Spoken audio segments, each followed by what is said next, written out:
What if I told you that one president skinny dipped in the Potomac every morning, another had a parrot thrown out of his funeral for cursing too much, and one literally got arrested for speeding on a horse? Yep, behind the marble monuments and history textbooks, America's presidents were wrestling champions, jelly bean addicts, UFO witnesses, and occasional pranksters who terrified guests by driving cars into lakes. This isn't the sanitized version they taught you in school. This is the weird, wonderful, and sometimes deeply bizarre truth about the 46 people who've led this country. Over the next 2 hours, we're going to dive into 101 strange, shocking, and completely true facts about every US president, from George Washington's whiskey empire to Joe Biden's rescue dog. Before we begin, if you enjoy falling asleep to historical chaos narrated in a soothing voice, go ahead to us and subscribe.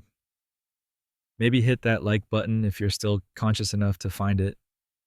And if you somehow make it through all 101 facts without dozing off, congratulations, you've got supernatural focus.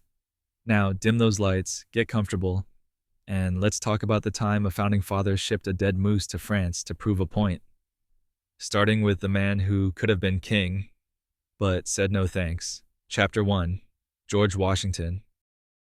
After serving 2 terms as America's first president, George Washington returned to Mount Vernon with ambitious plans. By 1799, he had transformed his estate into one of the largest whiskey distilleries in the entire nation. His operation produced nearly 11,000 gallons annually.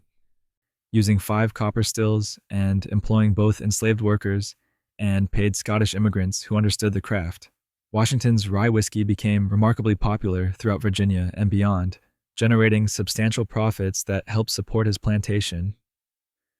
The distillery used grains grown on his own land, making it a vertically integrated business ahead of its time.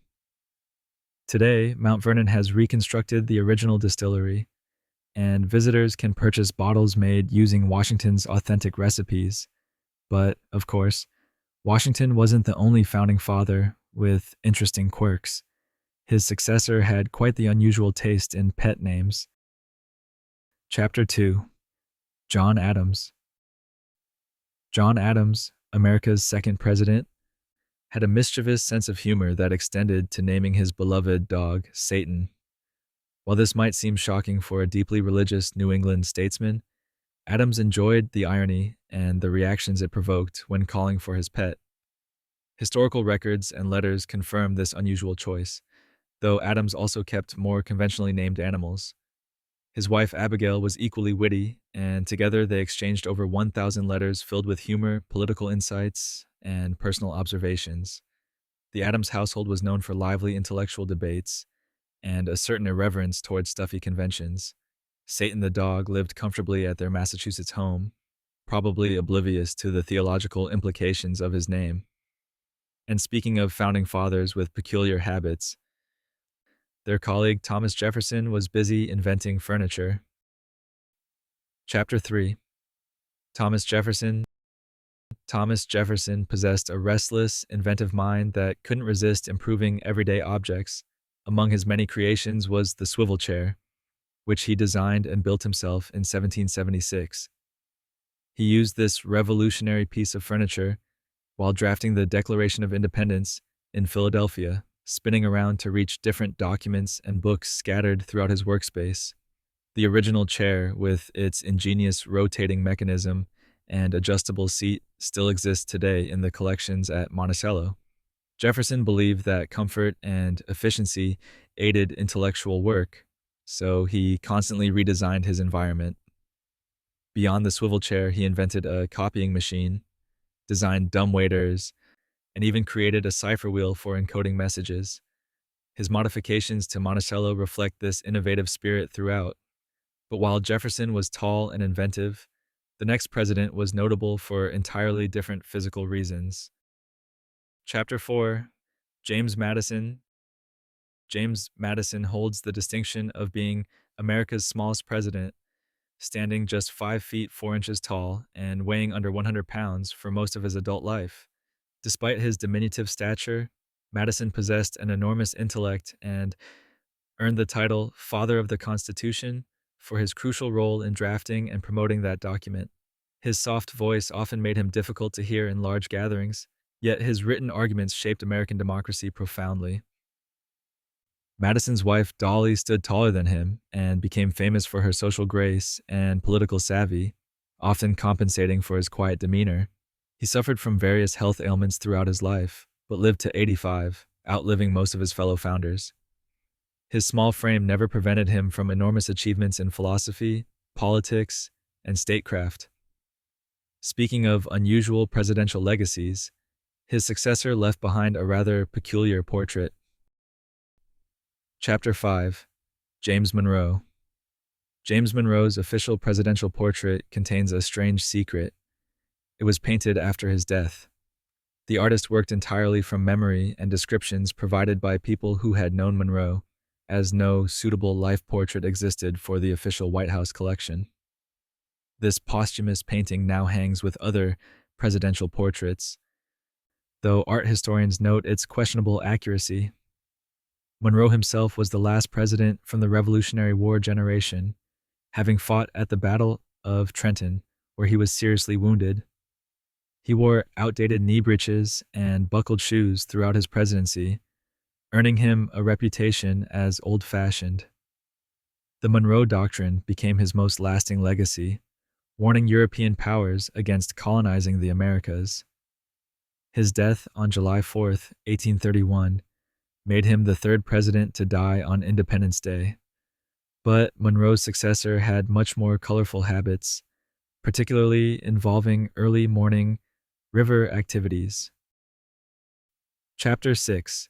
John Quincy Adams. John Quincy Adams maintained a peculiar daily routine that scandalized proper Washington society. He regularly swam naked in the Potomac River at dawn. The sixth president considered this morning ritual essential for his health and mental clarity, entering the cold water before sunrise regardless of season. One famous story claims journalist Anne Royal once sat on his clothes until he agreed to an interview, though historians debate this tale's authenticity. What's certain is that Adams kept detailed diaries documenting his swims and his philosophy that rigorous exercise strengthened both body and mind. He often walked several miles daily in addition to swimming. Adams spoke multiple languages, served as a diplomat and congressman after his presidency, and famously defended the Amistad captives before the Supreme Court. His intellectual vigor remained sharp until he collapsed on the House floor at age 80. But if Adams seemed eccentric, the next president's funeral would become legendary for different reasons. Chapter 7. Andrew Jackson. Andrew Jackson's funeral in 1845 became memorable for an unexpected disruption. His parrot had to be physically removed for excessive cursing. Poll, the African gray parrot, had learned colorful language from Jackson himself, who was famous for his volcanic temper and salty vocabulary. During the solemn service, Poll began squawking profanities so loudly and persistently that mourners couldn't continue. According to the Reverend William Norman's account, the bird's language was so shocking that women covered their ears. Jackson's life had been equally colorful. He participated in over 100 duels, survived assassination attempts, and once beat his would-be assassin with his cane. He kept various animals at the White House, including horses, fighting cocks, and Poll. The parrot outlived Jackson by several years, presumably continuing to curse. And speaking of unusual presidential nicknames, Jackson's successor accidentally created American slang. Chapter 8. Martin Van Buren. Martin Van Buren earned the nickname Old Kinderhook from his birthplace of Kinderhook, New York. His supporters formed the OK Club during his 1840 re-election campaign, popularizing those initials as a rallying cry. Supporters would mark ballots or documents with OKs, meaning Old Kinderhook, to show allegiance. This campaign slang, combined with other abbreviation trends of the era, eventually evolving into today's ubiquitous expression, meaning all correct or acceptable. Van Buren lost that election, but inadvertently contributed this linguistic legacy to American English. He was also the first president born as an American citizen rather than a British subject, and the only president whose first language was Dutch. His elaborate sideburns set fashion trends, and his political skills earned him the nickname Little Magician. But while Van Buren's legacy proved lasting, his successor's presidency was tragically brief. Chapter 9. William Henry Harrison. Harrison delivered the longest inaugural address in American presidential history, speaking for nearly 2 hours in frigid, wet weather on March 4th, 1841. At 8,445 words, his speech detailed Roman history and constitutional philosophy, while Harrison stood coatless and hatless in the cold rain, determined to prove his vigor at age 68. He developed pneumonia shortly afterward, though modern historians debate whether the speech directly caused his illness or if other factors contributed. Regardless, Harrison died exactly 1 month after taking office, serving the shortest presidency ever. His death created constitutional chaos since no president had previously died in office, forcing unclear succession procedures. Vice President John Tyler assumed full presidential powers, establishing precedent for future successions. Harrison's brief tenure left virtually no policy legacy, remembered instead for this unfortunate connection between his marathon speech and rapid death. But Tyler, who succeeded him, would create his own extraordinary legacy. Chapter 10. John Tyler. John Tyler has 2 living grandsons as of the 21st century, a fact that seems impossible but is absolutely true. Tyler was born in 1790 and had a son, Lyon, when he was 63 years old. Lyon Tyler then fathered sons at age 70 and 75, Lyon Jr., born in 1924, and Harrison, born in 1928. Both lived well into the 21st century, creating this remarkable 3-generation span covering over 200 years. This genealogical oddity occurred because both Tyler men had children very late in life with much younger wives. Tyler served from 1841 to 1845, added Texas to the Union, and later sided with the Confederacy during the Civil War, the only president considered a traitor to the Union. His grandson Harrison gave interviews about this family history, describing conversations with his grandfather about meeting founding fathers. Speaking of unusual presidential behaviors, Tyler's successor had very strict ideas about White House entertainment. Chapter 11. James K. Polk. James K. Polk banned dancing and alcohol from all White House functions during his presidency, much to Washington society's dismay.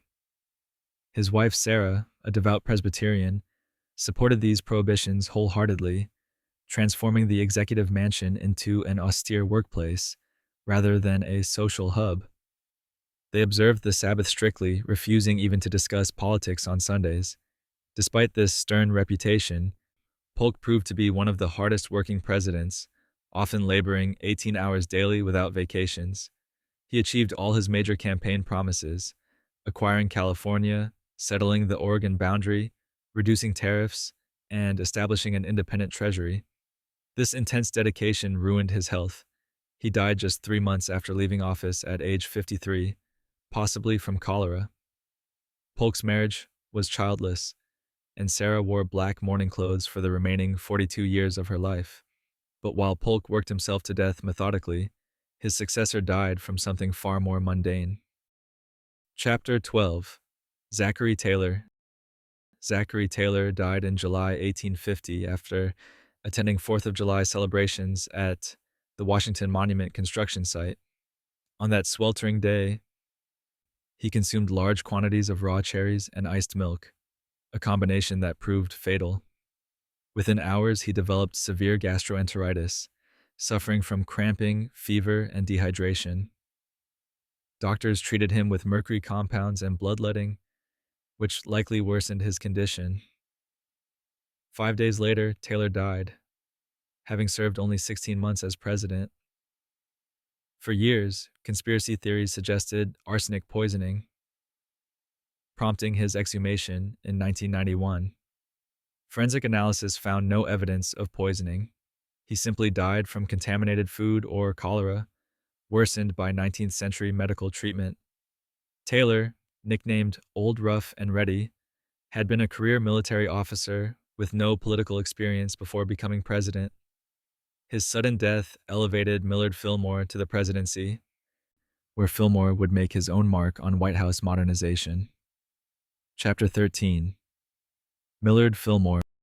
Millard Fillmore brought modern conveniences to the White House, installing its first permanent bathtub and cooking stove in the early 1850s.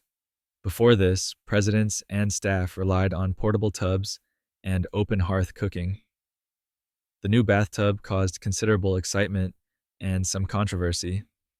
Critics questioned whether such luxury was appropriate for the people's house.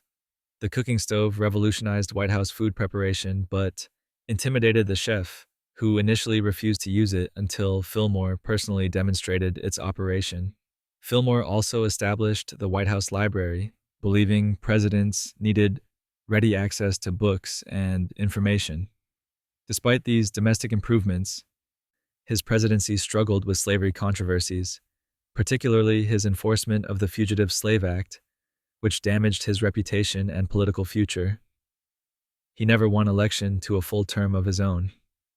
And speaking of unusual presidential firsts, his successor made an unprecedented choice during his inauguration. Chapter 14. Franklin Pierce. Franklin Pierce delivered his entire inaugural address from memory on March 4th, 1853, without placing his hand on a Bible or swearing the oath. He affirmed instead. This highly unusual choice reflected either his respect for Quaker traditions or personal religious complexity. His speech lasted only 25 minutes, but memorizing 3,365 words demonstrated impressive mental discipline. Pierce's presidency proved tragic in multiple ways. Before inauguration, he witnessed his 11-year-old son Benny die in a train accident, traumatizing both Pierce and his wife Jane. She believed the death was divine punishment for Pierce's political ambitions and wore black throughout his presidency, rarely appearing publicly.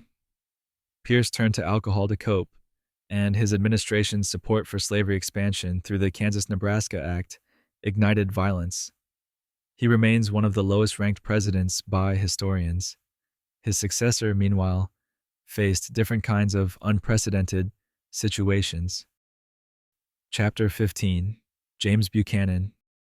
James Buchanan remains the only bachelor president in American history, never marrying despite a youthful engagement that ended when his fiancée died mysteriously.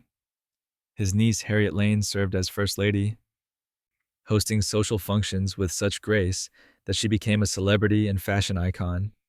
Some historians debate Buchanan's sexuality, noting his close relationship with Alabama Senator William Rufus King, whom opponents mockingly called Mrs. Buchanan. Buchanan's presidency from 1857 to 1861 proved disastrous. He believed secession was illegal, but also believed the federal government lacked power to prevent it, essentially doing nothing as the Union collapsed. 7 states seceded before his term ended. He retired to Pennsylvania and defended his inaction for the rest of his life, though history judges him harshly. The man who inherited this chaos, Abraham Lincoln, brought very different qualities to the presidency, including surprising physical prowess. Chapter 16. Abraham Lincoln. Abraham Lincoln held a wrestling license and lost only one match out of approximately 300 bouts in his youth. Standing 6 feet 4 inches tall with exceptionally long arms, Lincoln dominated opponents in frontier-style wrestling, which allowed holds above the waist. His most famous match in 1831 against Jack Armstrong ended controversially. Some say Armstrong fouled, Others claim Lincoln pinned him. Regardless, Lincoln earned Armstrong's respect, gaining crucial political support years later. Lincoln's physical strength and courage were legendary in New Salem, Illinois, where he once stopped a mob from lynching a man by sheer force of personality and willingness to fight. This physical confidence translated into moral courage during his presidency. He preserved the Union, ended slavery through the 13th Amendment, and redefined American democracy before his assassination in 1865. His successor faced the impossible task of Reconstruction with far fewer skills. Chapter 17. Andrew Johnson.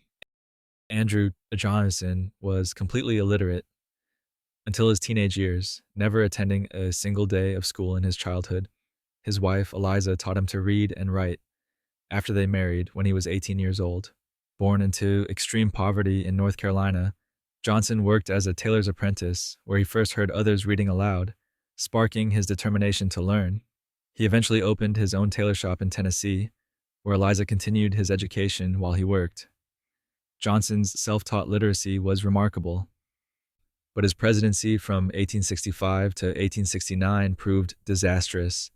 He opposed civil rights for freed slaves, frequently clashed with Congress, and became the first president impeached, narrowly avoiding removal by one Senate vote. His lenient approach to Reconstruction allowed former Confederate states to enact oppressive black codes. Meanwhile, his successor was making news in a very different way, getting arrested. Chapter 18. Ulysses S. Grant. Grant was arrested for speeding on his horse through Washington streets in 1872. While serving as president, Officer William West stopped Grant near 13th and M Streets after observing his reckless riding. When West recognized the president, Grant insisted the officer do his duty. West issued a warning initially, but when Grant was caught speeding again the next day, West arrested him. Grant paid a $20 fine, though some accounts say he forfeited bail and never appeared in court. This incident exemplifies Grant's personal honor. He refused special treatment despite his office. Grant's presidency faced corruption scandals among appointees, though historians generally absolve Grant of personal wrongdoing. After leaving office, bad investments left him bankrupt. He wrote his memoirs while dying from throat cancer, completing them just days before his death in 1885 to provide for his family. His successor brought technological innovation to the White House. Chapter 19. Rutherford B. Hayes. Rutherford B. Hayes became the first president to use a telephone, and his White House number was simply 1 when the device was installed in 1879.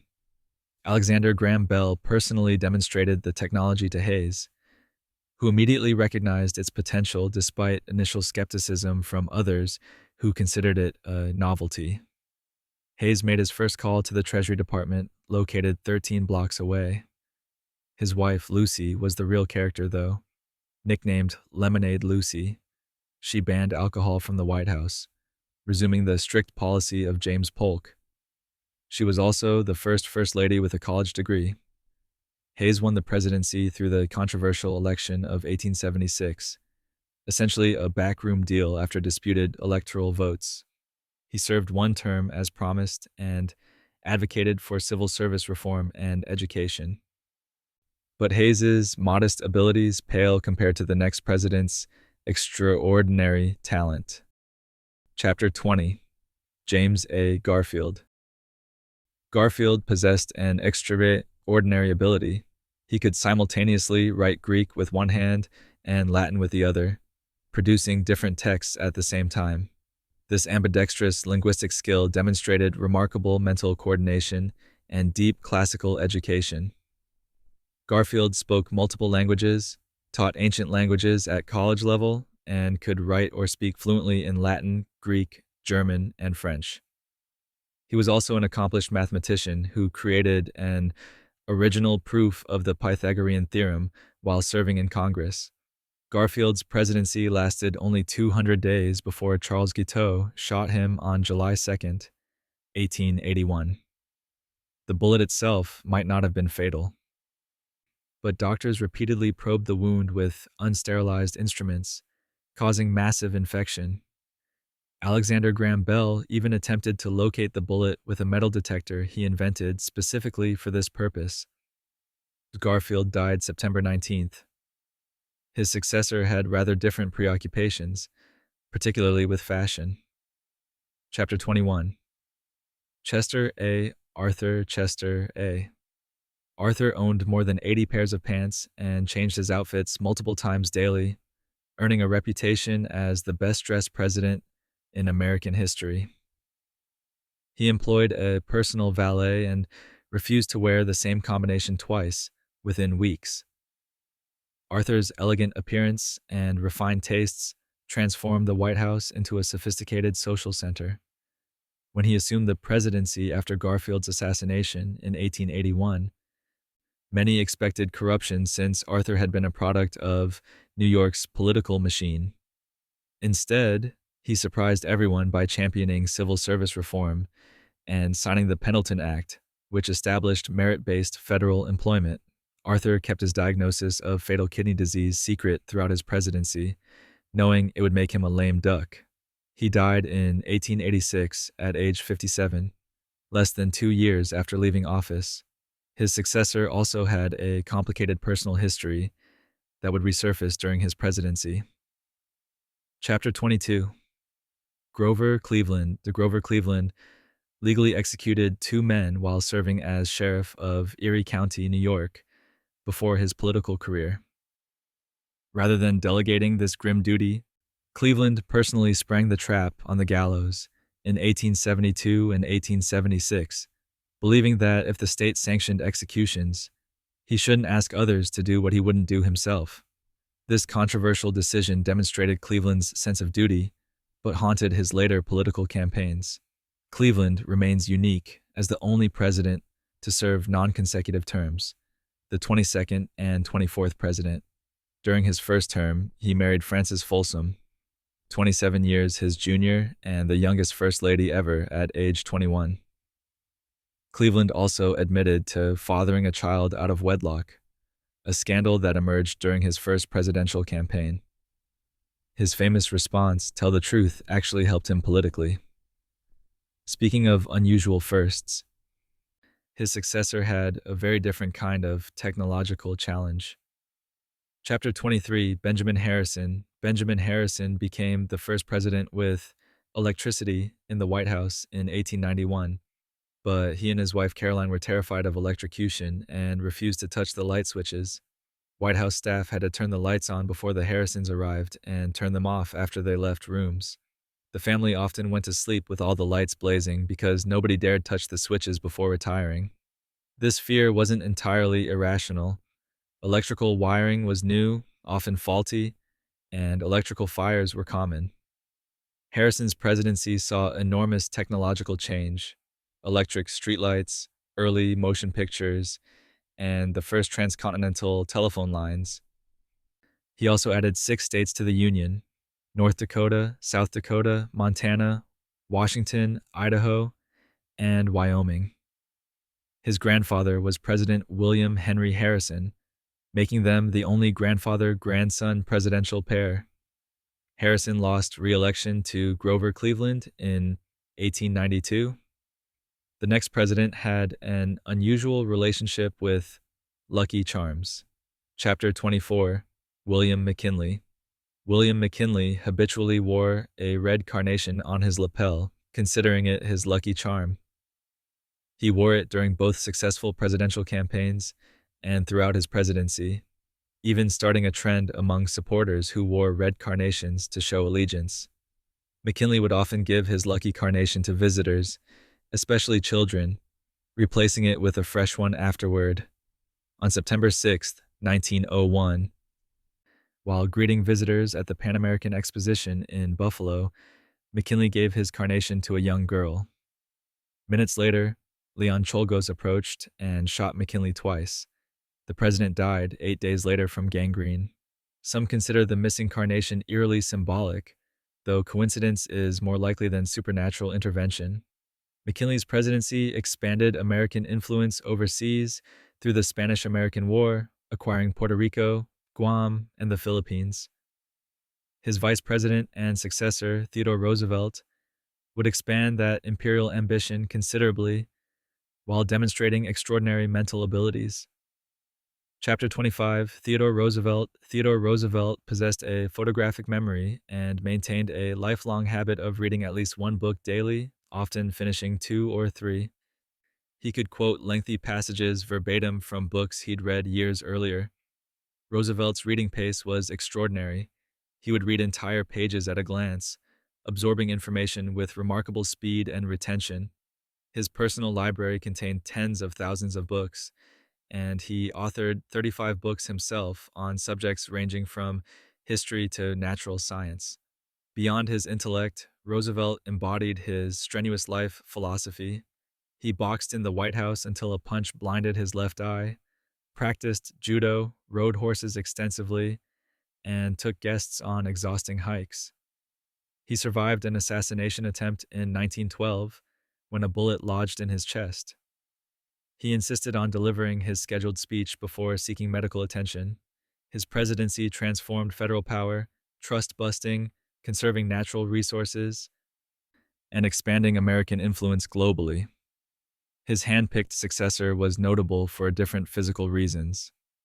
Chapter 26, William Howard Taft. William Howard Taft got stuck in the White House bathtub, requiring assistance to extract himself from the porcelain prison. Weighing over 300 pounds at his heaviest, Taft was the largest president in American history. After the embarrassing incident, he had a custom bathtub installed that could accommodate 4 normal-sized men. The supersized tub measured 7 feet long and 41 inches wide. Despite jokes about his weight, Taft was an accomplished jurist and legal mind who preferred law to politics. His greatest achievement came after the presidency, when he became Chief Justice of the Supreme Court in 1921, the only person to head both the executive and judicial branches. Taft reportedly found the court position far more satisfying than being president. His presidency strained his friendship with Theodore Roosevelt, who challenged him in 1912, splitting the Republican vote and electing Woodrow Wilson. Wilson himself brought impressive academic credentials to the office. Chapter 27, Woodrow Wilson. Woodrow Wilson holds a doctorate degree and remains the only U.S. president with a Ph.D. He earned it from Johns Hopkins University in 1886 for his dissertation on congressional government. Before entering politics, Wilson served as president of Princeton University, transforming it into a major research institution. His academic background influenced his analytical approach to policy, though his intellectual rigidity sometimes prevented political compromise. Wilson led America through World War I and championed the League of Nations, though ironically the United States Senate refused to join his creation. He suffered a severe stroke in 1919 that incapacitated him for the rest of his presidency, with his wife Edith essentially running the executive branch. Wilson is also the only president buried in Washington, D.C., entombed at the National Cathedral. His progressive policies advanced labor rights and antitrust regulations, but his record on race was deplorable. His successor faced different scandals entirely. Chapter 28, Warren G. Harding. Warren G. Harding lost the White House china in a poker game, along with other valuables from the executive mansion. Harding's twice-weekly poker games became legendary, with smoke-filled rooms, illegal alcohol during Prohibition, and high-stakes gambling. Cabinet members, senators, and cronies regularly attended these sessions, where state gifts and White House property served as stakes. Harding's presidency from 1921 to 1923 is considered one of the worst in American history, plagued by corruption scandals, including Teapot Dome. His appointees looted the federal government while Harding golfed and played cards. Harding died suddenly in 1923 in San Francisco, possibly from a heart attack, though conspiracy theories suggest poisoning by his wife, who had discovered his numerous affairs. His reputation never recovered after his death as scandal after scandal emerged. His successor, meanwhile, had much more unusual exercise habits. Chapter 29. Calvin Coolidge. Calvin Coolidge had an electric mechanical horse installed in the White House for indoor exercise in the 1920s. This bizarre contraption simulated horseback riding through mechanical motion, allowing Coolidge to maintain his fitness regimen regardless of weather. Photographs exist of the normally dour president sitting astride this peculiar device. Coolidge's personality was famously taciturn. Nicknamed Silent Cal, he supposedly said, "You lose." When told someone bet, they could make him say more than 2 words. His brevity extended to policy. He believed government should interfere minimally in business. Coolidge's presidency oversaw the Roaring Twenties economic boom, though his hands-off policies contributed to the eventual crash. He chose not to run in 1928, cryptically announcing, "I do not choose to run." His wife Grace was charming and vivacious, providing the personality he lacked. His successor had completely different international skills. Chapter 30. Herbert Hoover. Herbert Hoover spoke fluent Mandarin Chinese with his wife Lou, having lived in China during the Boxer Rebellion in 1900. The couple used Mandarin as a private language in the White House when discussing matters they didn't want staff or visitors to understand. Both had learned the language during Hoover's mining engineering work in China, where they survived the 55-day siege of Tientsin. Lou Hoover also spoke Latin, and both spoke some Italian, German, and French. Before politics, Hoover was a self-made millionaire through international mining consulting. His presidency from 1929 to 1933 became synonymous with the Great Depression, despite his tireless work ethic and previous humanitarian reputation. Hoover coordinated massive relief efforts during World War I, saving millions from starvation. But his Depression-era policies proved inadequate. He lived 31 years after leaving office, gradually rehabilitating his reputation through public service and writing. These 30 presidents demonstrate that American leadership has always been gloriously, unpredictably human. Chapter 31. Franklin D. Roosevelt. Franklin D. Roosevelt maintained secret railway facilities for wartime security, most notably an underground track beneath the Waldorf Astoria Hotel in New York City. This concealed platform, called Track 61, allowed the president to travel by armored train car directly into the hotel without public exposure during World War II. The Ferdinand Magellan, his custom armored Pullman car, weighed nearly 300,000 pounds with armor plating, bulletproof glass, and an escape hatch in the floor. Roosevelt used this car for numerous wartime trips, conducting mobile strategy sessions while crossing the country. The Secret Service could drive his specially modified automobile directly into the train car. These precautions were essential given wartime threats and Roosevelt's limited mobility from polio. Track 61 still exists beneath the hotel today, though abandoned. Roosevelt's disability itself became another carefully guarded secret that shaped his presidency in profound ways. But speaking of presidential secrets, his successor had an unusual one about his own name.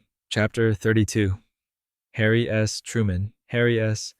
Truman's middle initial S doesn't stand for anything. It's just the letter itself. His parents couldn't decide between his grandfather's names, Solomon Young and Anderson Ship Truman, so they compromised with a meaningless initial that honored both. Grammarians still debate whether the S should be followed by a period, with the official Truman Library stating it should, treating it as an abbreviation of nothing in particular. This quirk perfectly matched Truman's no-nonsense personality. He became president upon Roosevelt's sudden death in 1945, knowing almost nothing about the atomic bomb or other critical wartime secrets. Despite lacking a college degree, Truman made monumental decisions, ending World War II, initiating the Marshall Plan, integrating the military, and establishing NATO. His direct speaking style and willingness to make tough choices earned respect, though he left office unpopular. And speaking of making his mark on the White House grounds, the next president brought his favorite sport with him. Chapter 33. Dwight D. Eisenhower. Dwight D. Eisenhower installed a putting green on the White House lawn in 1954 to practice his beloved golf game. The green became so important to him that he complained about squirrels digging it up, eventually ordering them trapped and relocated.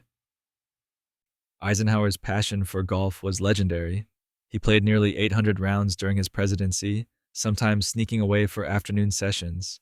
Critics suggested he spent too much time golfing, but Eisenhower viewed it as essential stress relief during Cold War tensions. The putting green remains on White House grounds today, though relocated several times for different presidents. Eisenhower's presidency saw the interstate highway system's creation, school desegregation enforcement, and NASA's founding. His military background as Supreme Allied Commander during World War II gave him credibility in foreign policy. He warned against the military-industrial complex in his farewell address. But while Eisenhower enjoyed putting, his successor had achieved something far more literary. Chapter 34. John F. Kennedy, John F. Kennedy won the Pulitzer Prize in 1957 for his book Profiles in Courage, which examined 8 senators who risked their careers for principle. However, controversy has surrounded the book's authorship for decades, with substantial evidence suggesting speechwriter Ted Sorensen wrote much of it. Kennedy received significant assistance, though how much remains disputed.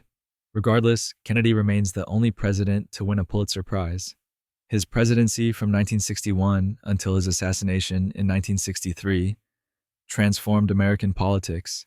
He was young, charismatic, and embraced television like no previous president.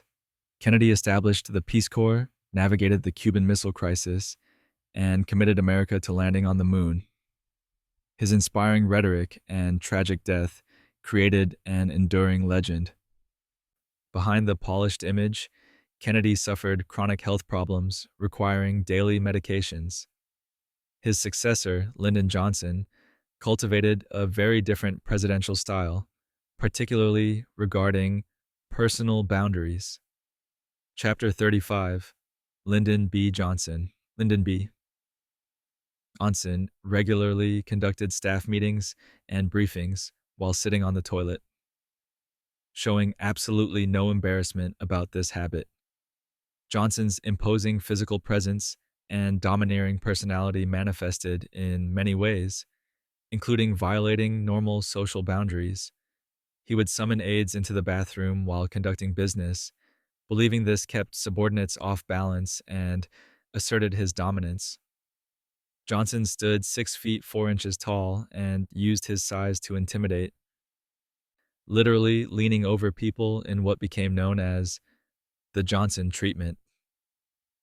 Despite these crude habits, Johnson achieved landmark legislation: the Civil Rights Act, Voting Rights Act, Medicare, and Medicaid.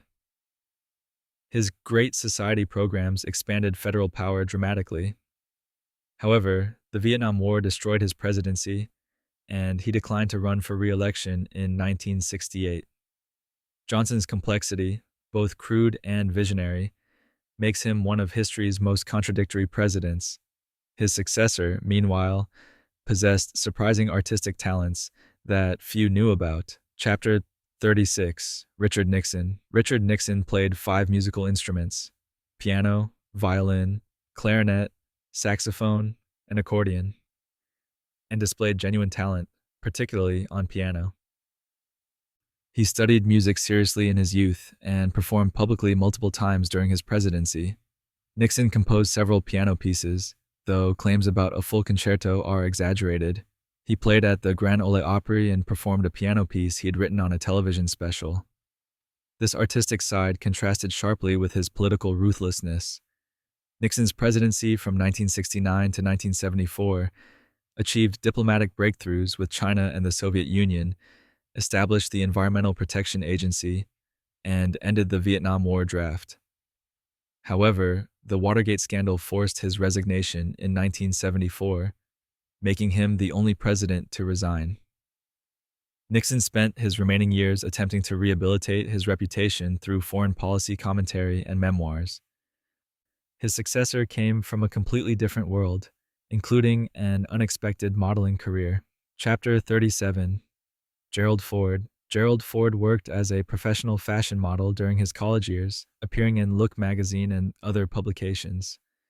The Athletic University of Michigan football star had classically handsome features that attracted modeling scouts. Ford posed in ski gear and other sporting attire, earning money to supplement his education.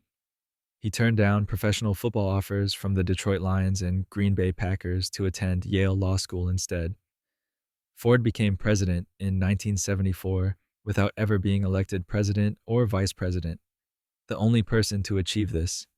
He was appointed vice president when Spiro Agnew resigned, then became president when Nixon resigned. Ford's brief presidency focused on healing the nation after Watergate, though his pardon of Nixon proved controversial. He survived 2 assassination attempts within 17 days in 1975. Ford's wholesome Midwestern image contrasted sharply with the cynicism of the Nixon years. His successor brought an entirely different kind of outsider perspective to Washington. Chapter 38. Jimmy Carter. Jimmy Carter filed an official report about seeing a UFO in 1973 while serving as Georgia's governor, describing an incident from 1969. Carter and roughly 10 other people witnessed a bright object in the sky that changed colors and moved erratically near Leary, Georgia. He described it as the darndest thing I've ever seen and submitted documentation to the International UFO Bureau. Carter never claimed it was extraterrestrial, simply that he saw something unexplained.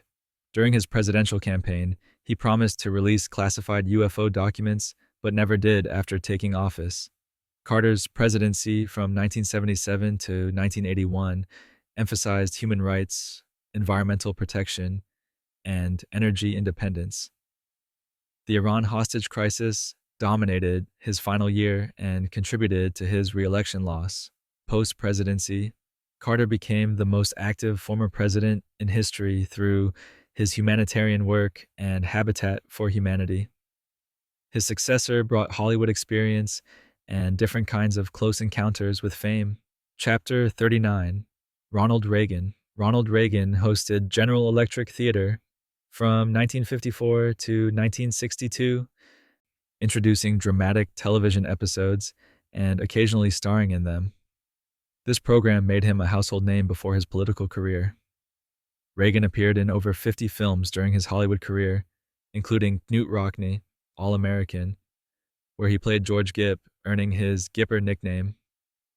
He served as Screen Actors Guild president, developing negotiating skills he'd later use in politics. Reagan's acting career influenced his presidency profoundly. He understood media presentation and delivered speeches with professional polish. His presidency from 1981 to 1989 emphasized conservative economics, military buildup, and forceful anti-communist rhetoric. Reagan survived an assassination attempt in 1981, just months into office. His communication skills earned him the nickname Great Communicator. At age 69 when inaugurated, he was the oldest first-term president until his successor's successor's successor. Speaking of unusual moments, his own successor created an unforgettable diplomatic incident. Chapter 40.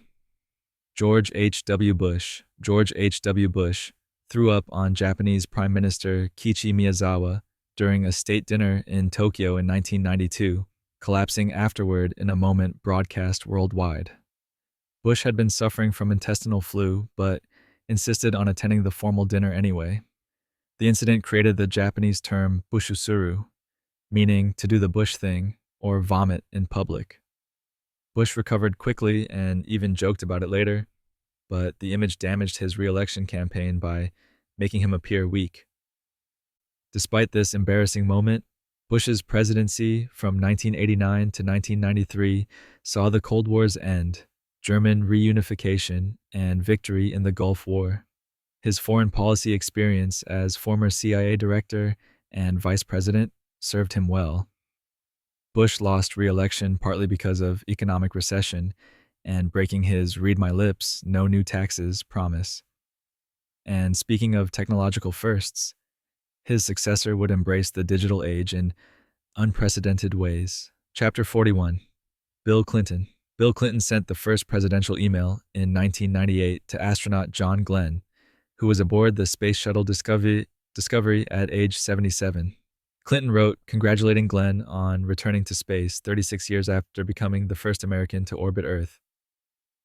This historic email demonstrated the internet's growing importance. Clinton had embraced technology early, launching the first White House website in 1994. His presidency from 1993 to 2001 saw economic prosperity, balanced budgets, and welfare reform. However, his affair with Monica Lewinsky led to impeachment by the House, though the Senate acquitted him. Clinton's charisma and political skills earned him the nickname Comeback Kid, bouncing back from numerous scandals. His ability to connect with voters resembled earlier charismatic presidents. His successor had taken a very different path to prominence, including an unlikely high school activity. Chapter 42. George W. Bush.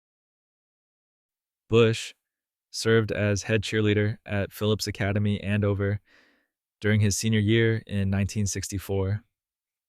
This wasn't the mascot role, but an actual leadership position where he led crowds in coordinated cheers at sporting events. Bush's outgoing personality and enthusiasm made him a natural for the role. He continued his energetic style throughout life, becoming managing partner of the Texas Rangers baseball team before entering politics. Bush's presidency from 2001 to 2009 was defined by the September 11th attacks and subsequent wars in Afghanistan and Iraq.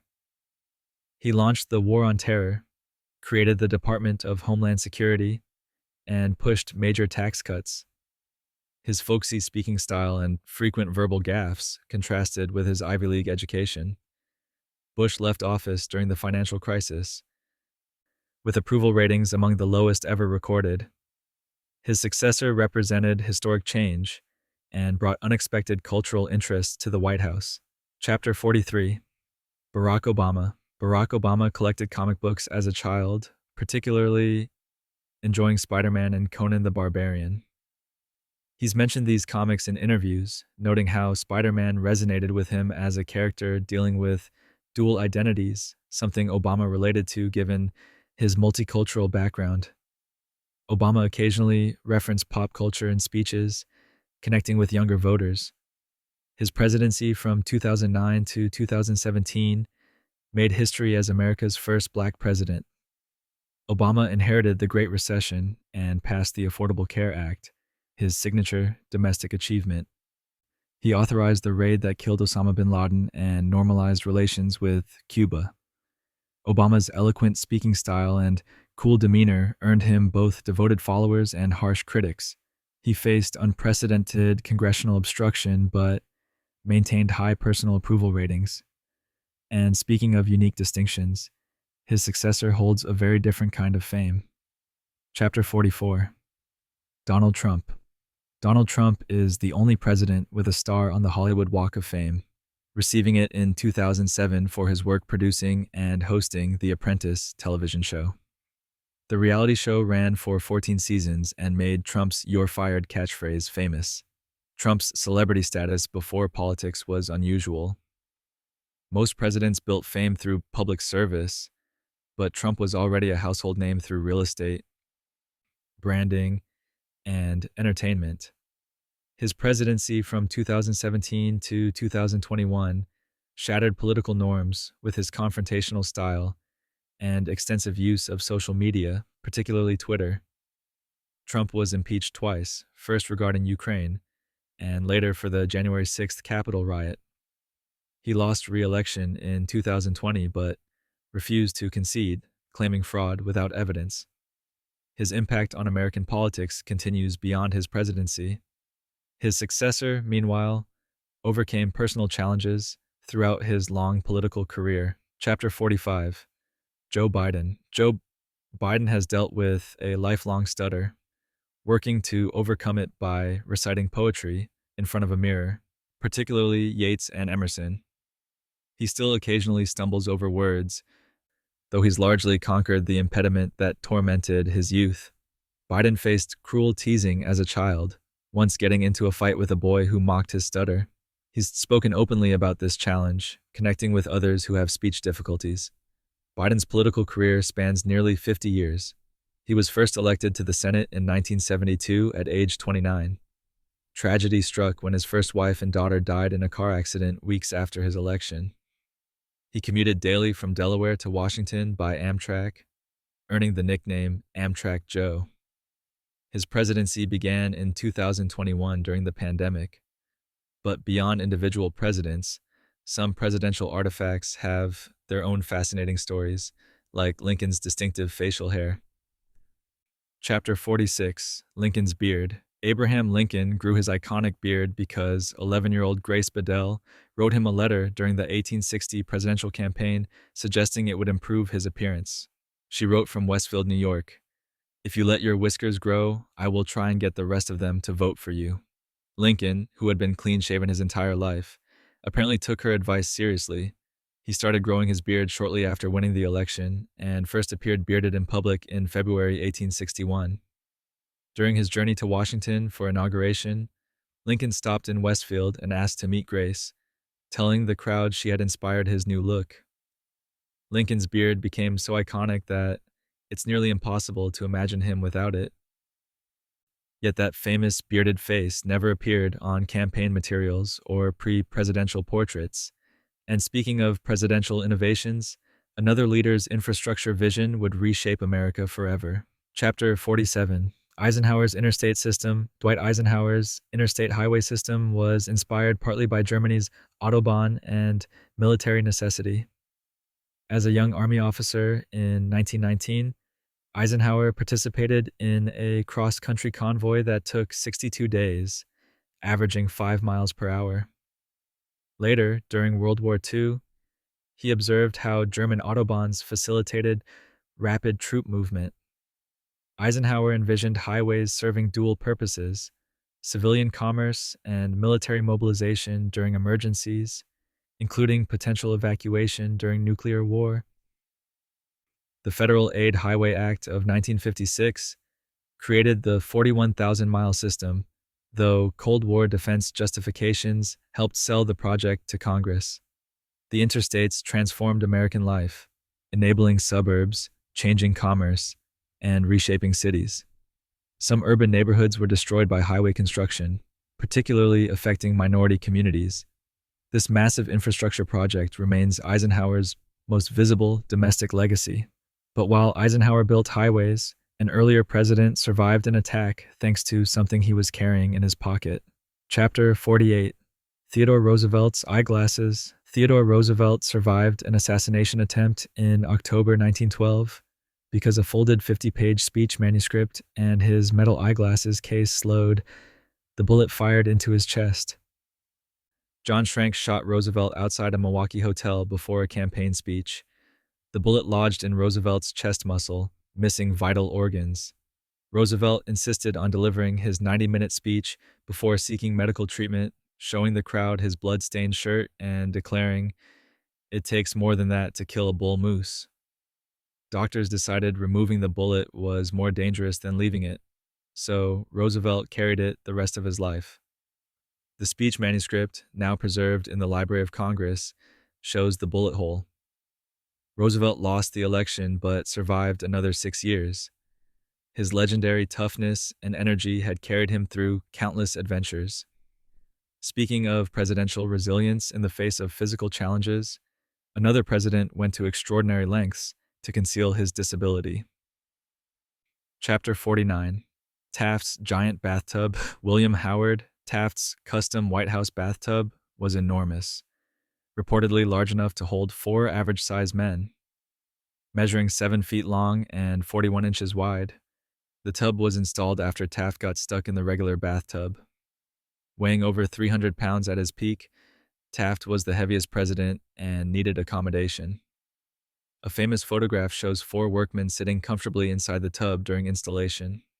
This oversized fixture became symbolic of Taft's presidency, well-intentioned but somewhat awkward. Despite weight jokes, Taft was an accomplished jurist and constitutional scholar. He later achieved his true ambition by becoming Chief Justice of the Supreme Court in 1921, the only person to head both the executive and judicial branches.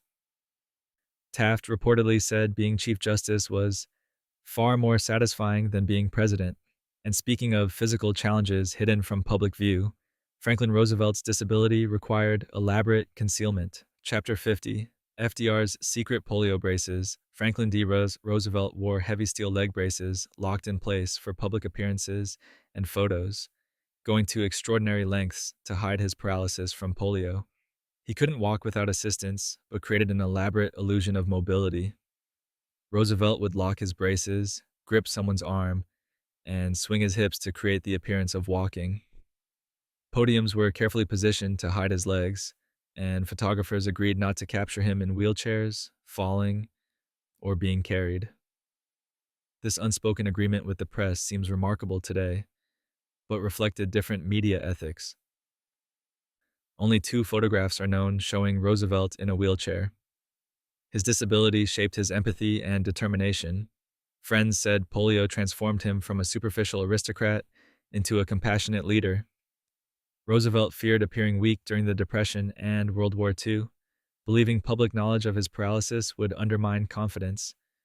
And speaking of musical talents hidden from many, another president regularly performed for guests. Chapter 51. Truman's piano recitals. Harry Truman played piano for visiting heads of state, reporters, and dinner guests throughout his presidency. He had studied piano seriously as a child, practicing 2 hours daily and even considering a musical career. Truman's playing was accomplished, though he sometimes used it to avoid answering difficult questions from journalists. He particularly enjoyed Chopin and Mozart. During the 1945 Potsdam Conference, Truman performed for Stalin and Churchill, using music as informal diplomacy. His piano sat in the White House residence, and Truman would relax by playing after exhausting days. One famous photograph shows Truman grinning while actress Lauren Bacall perches on top of his piano during a Washington Press Club event in 1945. Truman's musical talent humanized him, contrasting with his tough political decisions. And speaking of unusual campaign methods, another president quite literally descended from the sky to win votes. Chapter 52. LBJ's helicopter. Campaigning. Lyndon B. Johnson revolutionized political campaigning by flying a Bell helicopter directly to voters' front yards during his 1948 Senate race. He would land in fields and small towns across Texas, creating spectacles that drew crowds. The helicopter allowed Johnson to visit multiple locations daily, far outpacing traditional campaigning. Rural Texans had never seen a helicopter up close, and Johnson's dramatic arrivals generated excitement and media coverage. He used loudspeakers to announce his arrival while circling overhead. This innovation worked. Johnson won that election by just 87 votes in a contested, potentially fraudulent outcome that earned him the nickname Landslide Lyndon, sarcastically. The helicopter campaign demonstrated Johnson's willingness to embrace new technology and showmanship. His aggressive campaigning style would characterize his entire political career. And speaking of presidential innovations, another leader added unexpected recreational facilities beneath the White House. Chapter 53. Nixon's bowling alley. Richard Nixon installed a single-lane bowling alley beneath the White House in 1969, located in the basement near the Situation Room. Nixon enjoyed bowling and wanted a private place to relax away from public scrutiny. The alley remains today, used by White House staff and presidential families. Nixon's presidency saw several White House modifications, including the bowling alley and improvements to Camp David. Bowling was a popular American pastime in the 1960s and 70s, and Nixon's middle-class recreational choice contrasted with Kennedy's sailing or Eisenhower's golf. The bowling alley represents how presidents personalized the White House to suit their interests. Nixon would bowl to relieve stress during Watergate, though it ultimately couldn't save his presidency. But while Nixon installed bowling alleys, an earlier president sent much stranger things overseas, including large deceased animals. Chapter 54. Jefferson's Moose Delivery. Thomas Jefferson shipped an entire moose carcass to France in 1787 to prove American animals weren't inferior to European species. French naturalist Comte de Buffon had theorized that American animals were smaller and weaker due to the continent's supposedly harsh climate. Jefferson found this insulting and spent years refuting it. He enlisted New Hampshire Governor John Sullivan to hunt and preserve a moose, including antlers with a 7-foot span. The decomposing specimen took months to reach France. Jefferson also sent skins of deer, elk, and other animals. His detailed notes on the state of Virginia systematically dismantled Buffon's theories with scientific observations. This moose mission demonstrates Jefferson's commitment to defending American prestige and advancing natural science. He continued correspondence with European scientists throughout his life.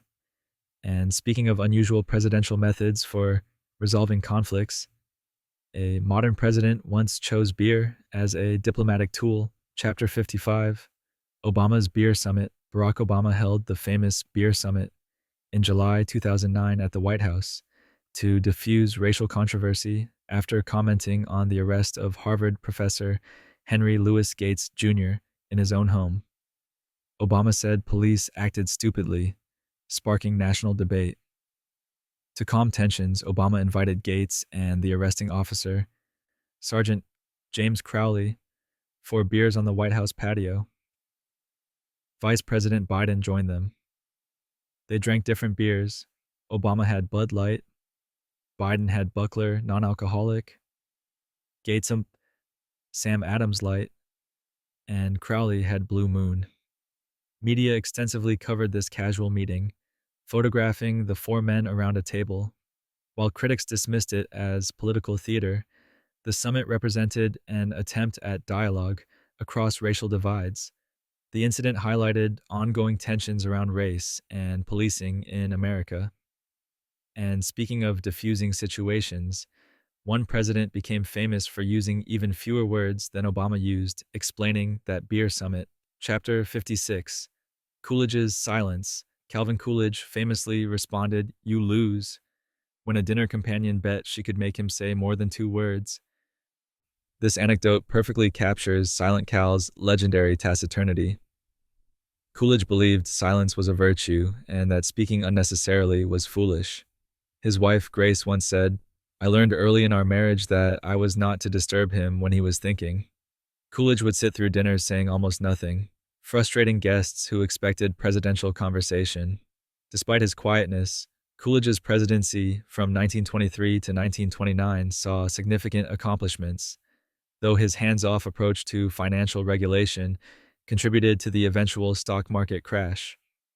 He chose not to run in 1928, cryptically announcing, "I do not choose to run."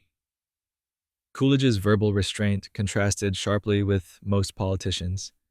And speaking of presidents inspiring unexpected cultural phenomena, one president's hunting trip created an enduring children's toy. Chapter 57. Teddy bears. Teddy bears were named after Theodore Roosevelt following a 1902 hunting trip where he refused to shoot a captured bear cub. Political cartoonist Clifford Berryman illustrated the incident, showing Roosevelt turning away from a small bear. The cartoon appeared in the Washington Post and became widely popular. Brooklyn toy makers Morris and Rose Mictum created a stuffed bear and asked Roosevelt's permission to call it Teddy's Bear. Roosevelt agreed, and the toy became a sensation. The Mictums company eventually became the Ideal Toy Company. Simultaneously in Germany, Margaret Steiff created similar stuffed bears, leading to competing origin stories. Roosevelt's compassion toward the bear contrasted with his generally aggressive personality and love of hunting. The teddy bear became one of the most iconic toys in history, all because a president showed mercy during a hunt gone wrong. And speaking of presidential image making, one president used his clothing choices to deliver policy messages. Chapter 58. Carter's energy speech sweater. Jimmy Carter wore a cardigan sweater while delivering a nationally televised energy speech in February 1977, urging Americans to lower their thermostats and conserve energy. The speech addressed the energy crisis following the 1973 oil embargo. Carter had installed solar panels on the White House roof and turned down the mansion's heat to 65 degrees, modeling the sacrifice he requested from citizens. The cardigan became symbolic. Supporters saw it as unpretentious leadership, while critics mocked it as weak and small minded. Carter asked Americans to drive less, insulate homes, and accept some discomfort for the national good. This moralizing tone, combined with economic malaise, hurt Carter politically. Reagan removed the solar panels after taking office, symbolizing different priorities. Carter's sweater remains remembered as representing his earnest but ineffective approach to complex problems. And speaking of presidents who embraced physical challenges, Carter's successor's predecessor had a very different idea of late life recreation. Chapter 59, Bush Sr.'s Skydiving. George H.W. Bush celebrated his 75th, 80th, 85th, and 90th birthdays by parachuting from airplanes, making him the only president to skydive after age 70. His first military parachute jump in 1944 was unplanned. His torpedo bomber was shot down over the Pacific, and Bush barely survived. He promised himself he'd jump again under better circumstances. Bush kept that promise decades later, making his first recreational jump at age 72. For his 90th birthday in 2014, Bush jumped despite needing a wheelchair for mobility due to Parkinson's disease. He jumped tandem with Army Golden Knights instructors, free falling from 12,000 feet. Bush said these jumps made him feel young again. His adventurous spirit never dimmed despite health challenges. And finally, speaking of family connections across presidential history, one 19th century president's grandfather became another important presidential footnote. Chapter 60, Harrison's grandfather. Benjamin Harrison's grandfather, William Henry Harrison, was the 9th president and the first to die in office, creating an unusual family connection across American history. Benjamin Harrison served from 1889 to 1893, 48 years after his grandfather's brief presidency. This grandfather-grandson pair remains the only one in presidential history. William Henry Harrison died in April 1841, just 31 days after inauguration, possibly from pneumonia. His death created constitutional uncertainty about presidential succession. Benjamin Harrison referenced his grandfather's legacy during his own presidential campaign, but established his own political identity. The younger Harrison added 6 states to the Union and saw significant technological change, including electricity in the White House, though famously feared touching the switches. These parallel presidencies bookend 50 years of American transformation, from frontier expansion to industrialization, connected by bloodline and name. Chapter 61, Reagan's Jelly Beans. Ronald Reagan kept jars of jelly beans on tables during meetings, cabinet sessions, and throughout the White House. His love for Jelly Belly jelly beans began during his 1966 California gubernatorial campaign, when he used them to help quit smoking. The Herman Golitz Candy Company, now Jelly Belly, sent him regular shipments, creating custom flavors including blueberry specifically for Reagan's 1981 inauguration, allowing red, white, and blue displays. 3.5 tons of jelly beans were distributed at inaugural events. Reagan kept a jar on his Oval Office desk and aboard Air Force One. He believed the candy helped create a relaxed atmosphere during tense meetings. The company even created a special jar holder for his desk. Reagan's jelly bean obsession became so famous that tourists still associate the candy with his presidency. And speaking of presidents defending themselves against threats, an earlier president took a much more physical approach to an assassination attempt. Chapter 62, Jackson's Assassination Attempt. Andrew Jackson survived the first assassination attempt on a sitting president in January 1835, when Richard Lawrence fired 2 pistols at point-blank range, both misfired due to damp weather. The enraged 67-year-old Jackson immediately attacked Lawrence with his walking cane, beating him severely until others pulled him off. Jackson reportedly wanted to continue the assault, shouting at his attacker. Lawrence was found legally insane and spent the rest of his life in mental institutions, believing he was King Richard III of England and that Jackson had killed his father. Investigators later tested both pistols. They fired perfectly, making the double misfire seem miraculous. Jackson believed his political enemies had hired Lawrence, though no evidence supported this. The incident reinforced Jackson's reputation for toughness and his belief that God protected him. And speaking of distinctive presidential appearances, another president's facial hair contributed to American vocabulary. Chapter 63, Van Buren's sideburns. The Martin Van Buren sported impressive mutton chop sideburns that became his signature look, though contrary to popular myth, the term sideburns wasn't named after him. The word actually derives from Civil War General Ambrose Burnside's distinctive facial hairstyle, with Burnside's eventually reversed to sideburns. Van Buren's elaborate side whiskers were indeed remarkable and fashionable during his era, contributing to his dandy reputation.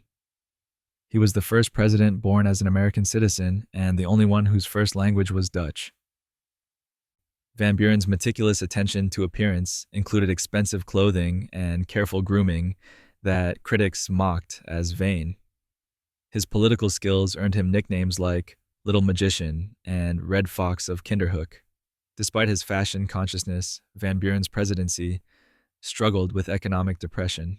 And speaking of presidential spouses wielding unexpected power, one first lady essentially ran the country during her husband's incapacity. Chapter 64, Wilson's wife, Edith. Edith Wilson effectively ran the executive branch after her husband, Woodrow Wilson, suffered a massive stroke in October 1919 that left him partially paralyzed and cognitively impaired. She controlled access to the president, decided which matters reached him, and allegedly made decisions herself while claiming to relay his wishes. Edith called this her stewardship, but historians debate whether it constituted an actual unauthorized presidency. She and Wilson's doctor hid the severity of his condition from Congress and the public for months. Cabinet members and senators were turned away from seeing the president. Important documents were brought to Wilson's bedside, but Edith reviewed everything first. Some believe she made crucial decisions about the League of Nations and other policies. This arrangement continued until Wilson's term ended in March 1921. Her unprecedented role raises constitutional questions that remain unresolved. And speaking of unusual presidential exercise regimens, one president invented an entirely new sport. Chapter 65, Hooverball. Hooverball was a sport invented by Herbert Hoover's personal physician, Admiral Joel T.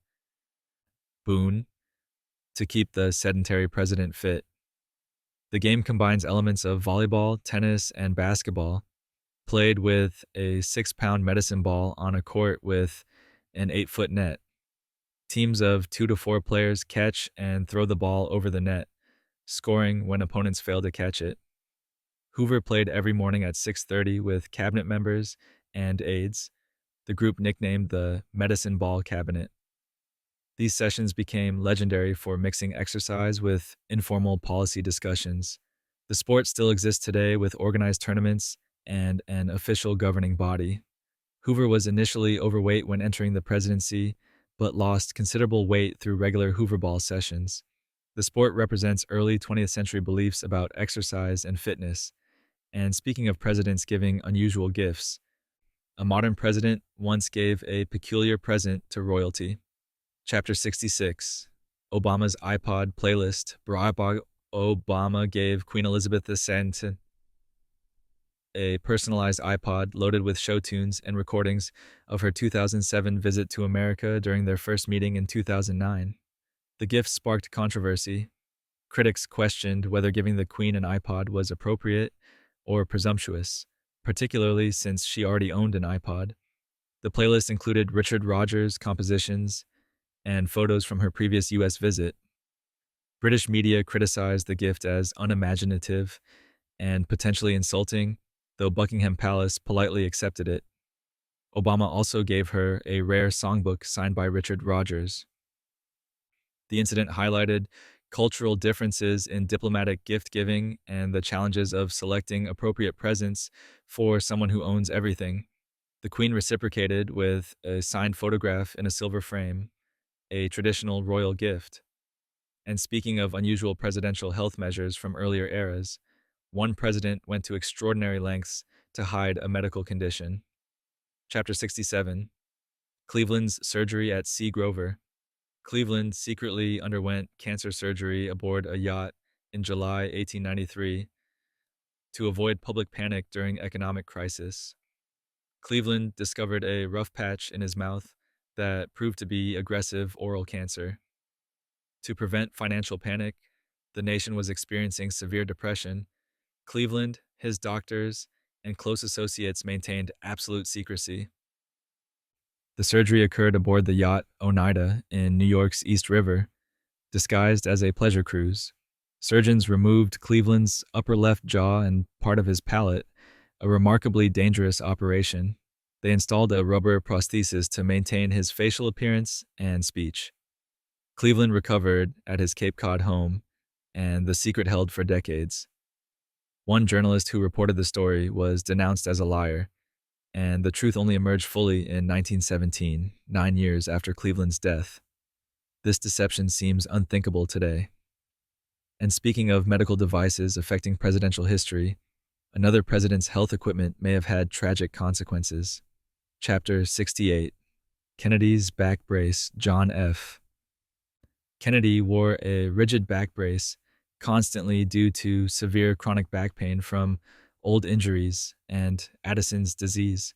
The brace helped him maintain the vigorous appearance he cultivated despite being in constant pain. During the assassination in Dallas on November 22, 1963, some historians believe the back brace may have prevented Kennedy from slumping down after the first shot struck him. The brace kept him upright, possibly making him a stationary target for the fatal headshot.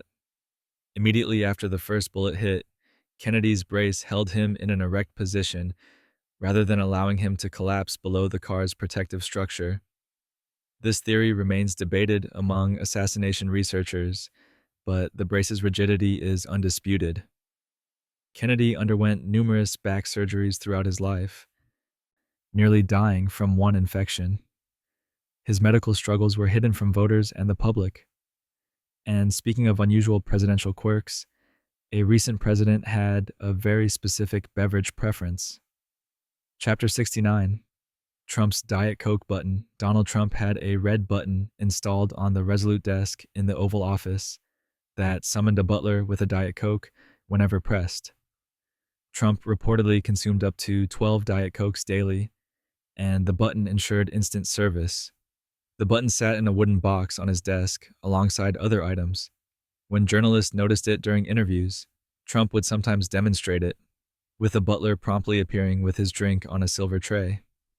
Previous presidents had similar call buttons for various purposes, but Trump's specific Diet Coke button became symbolic of his unconventional presidency. After Trump left office, President Biden had the button removed.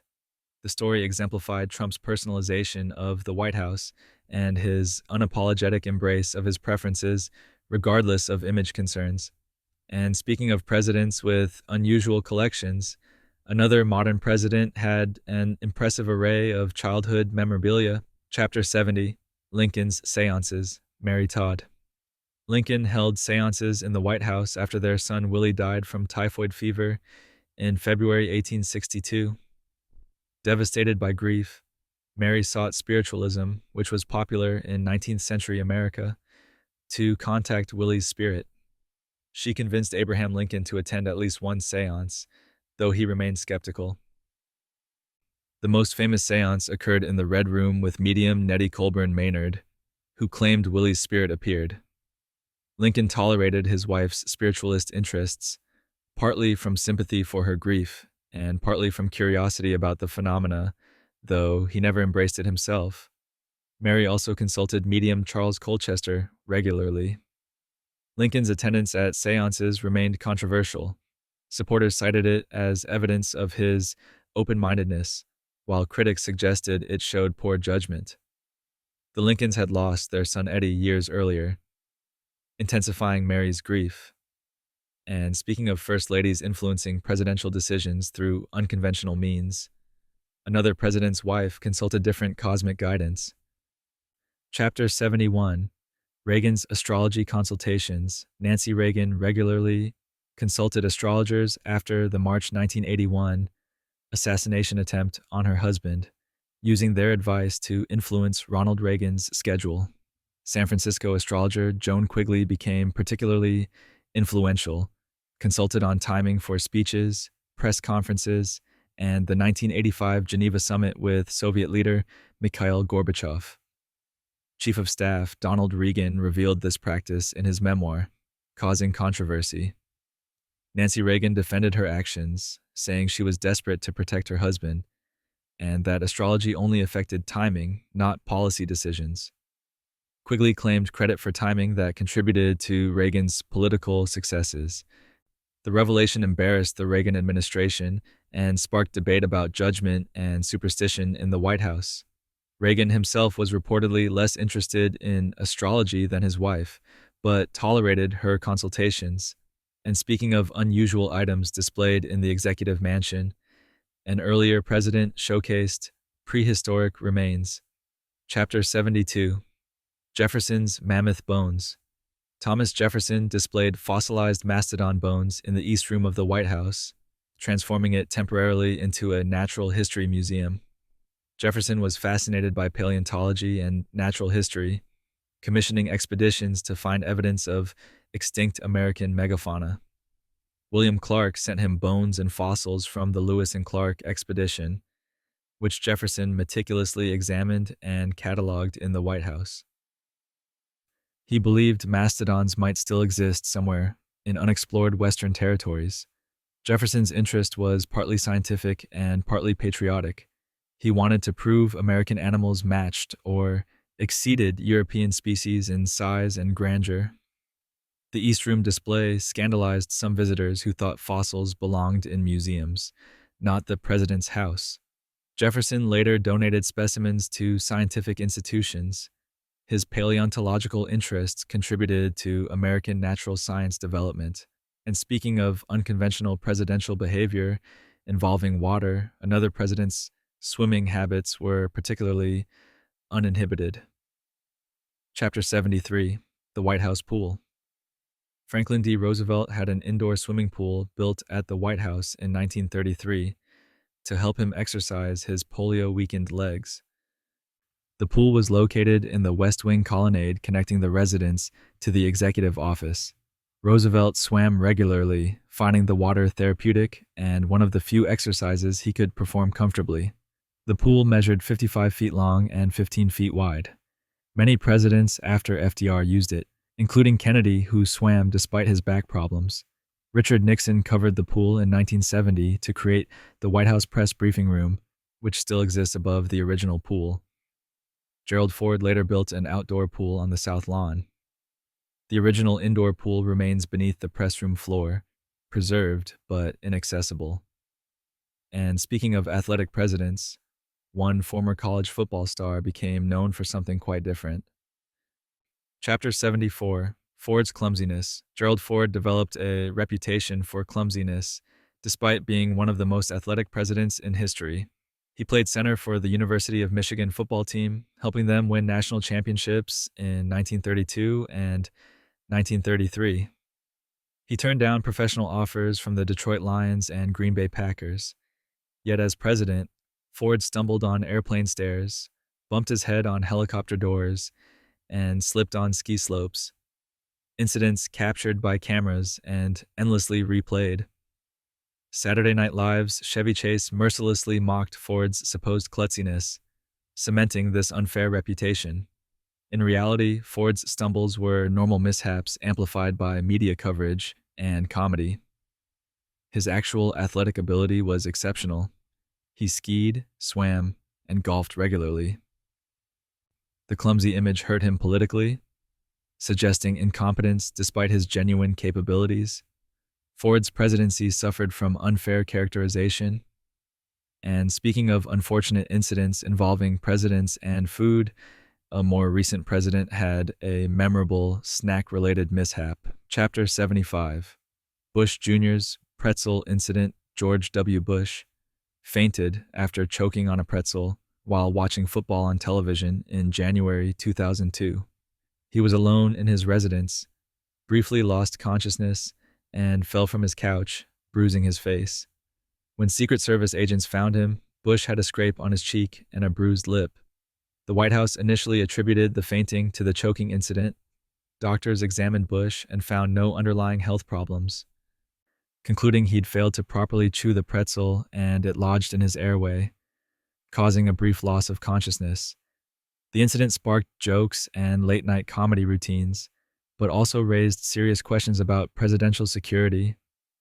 What if something more serious had occurred while he was alone? Bush made light of it afterward, but medical professionals emphasized the importance of the Heimlich maneuver and chewing carefully. And speaking of presidents and their relationship with performance, one president famously played music on national television. Chapter 76: Clinton's saxophone. Bill Clinton played his saxophone on the Arsenio Hall show in June 1992 during his presidential campaign, performing Heartbreak Hotel while wearing sunglasses. This appearance was groundbreaking. No major presidential candidate had appeared on a late-night entertainment show in such an informal way.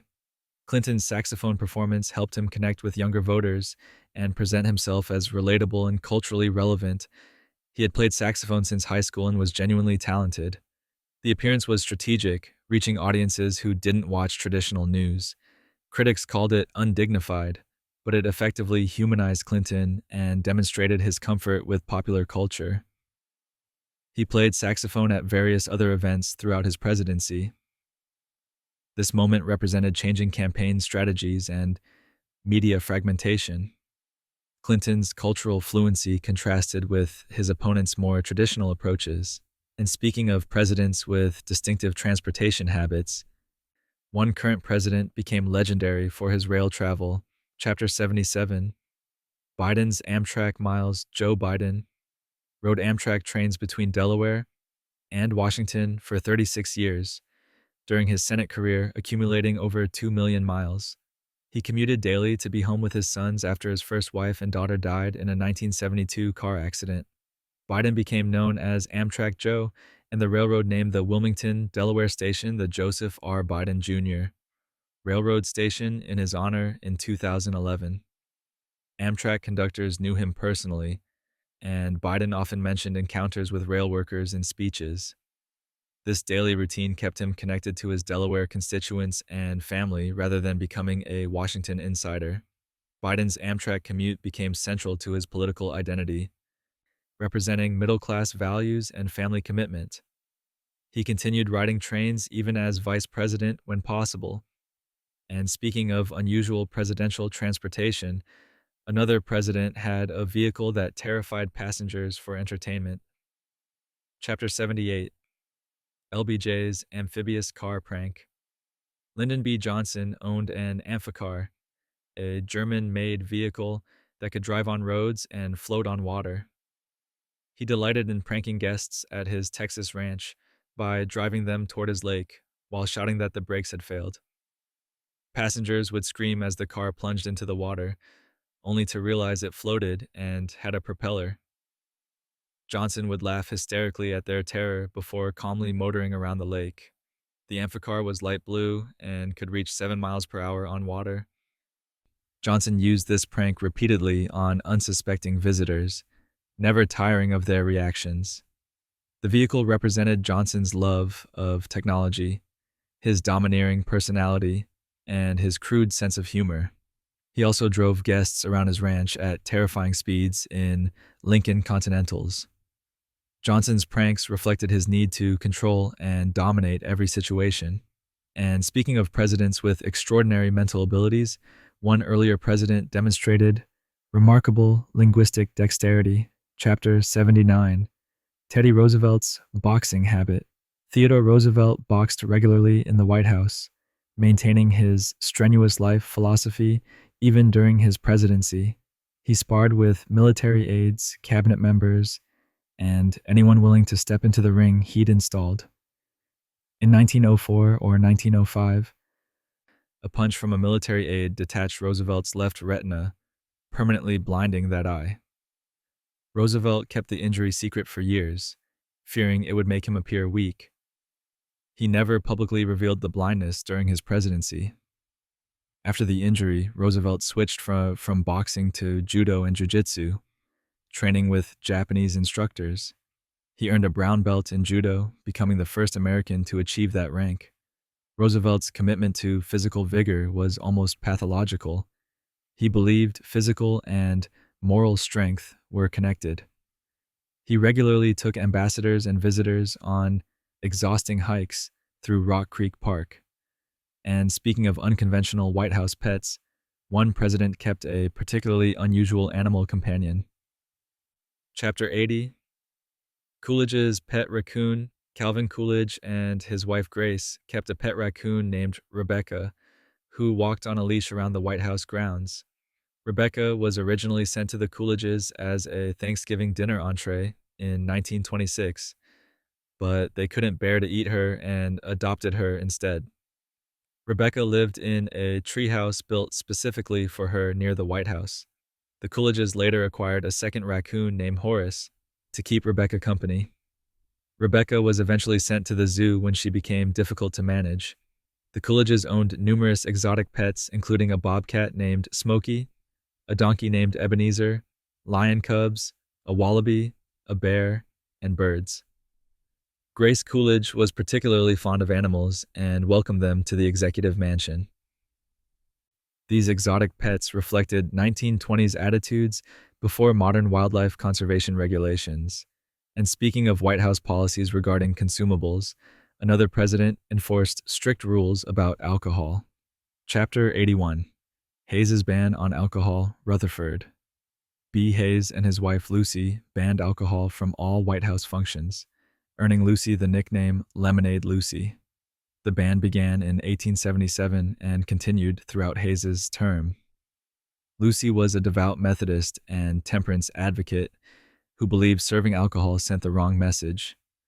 Their alcohol-free receptions disappointed Washington's social elite and diplomatic corps, who expected wine at formal dinners.